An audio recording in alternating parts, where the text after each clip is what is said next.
बिना किसी राजनीतिक भेदभाव के, बिना किसी धार्मिक भेदभाव के इसको लागू करने का काम हमारी सरकार कर रही है। इसका विरोध किसी भी दल को नहीं करना चाहिए। लेकिन पूर्व में भी जब जब इसके प्रयास हुए हैं तब तब समाजवादी पार्टी ने हमेशा, चूंकि सीधा विरोध कर नहीं सकते कि हम विरोधी हैं, महिला वोट नहीं करेंगी, तो अप्रत्यक्ष रूप से घुमा के इसको पारित न होने के लिए तरह तरह से षड्यंत्र करने का काम हमेशा किया है। पहले आपको याद होगा कि आदरणीय नेताजी जब जिंदा थे तब भी बुलाया था, तो उन्होंने कहा कि जितने भी बड़े नेता, क्षेत्रीय पार्टियां हैं, उनको खत्म करने का षड्यंत्र है कि जो सीटें बड़े नेताओं की उन पर महिलाओं को आरक्षित कर दिया जाएंगे, हम लोग चुनाव से वंचित हो जाएंगे। उसके नाम पर उसको ड्रॉप किया गया था, उसको तब से लागू नहीं हुआ। लेकिन अब ये प्रयास है, मैं समझता चूंकि अखिलेश जी युवा पीढ़ी के हैं और बेहतर, उदार और बड़े मन के लगते हैं, तो उनको इसमें सहयोग करना चाहिए।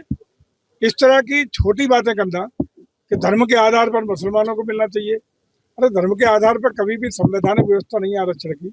लेकिन अखिलेश जी को इतना मधुर प्रेम है उन लोगों से, तो अपने कुछ ने रोका। सारी पार्टी की अपनी जितनी भी सीटें हैं, जितनी भी उम्मीदवारों के टिकट देने की बात है, दे दें उन लोगों को, मुसलमानों को, महिलाओं को, मुसलमान महिलाओं को दे दें, कौन रोके।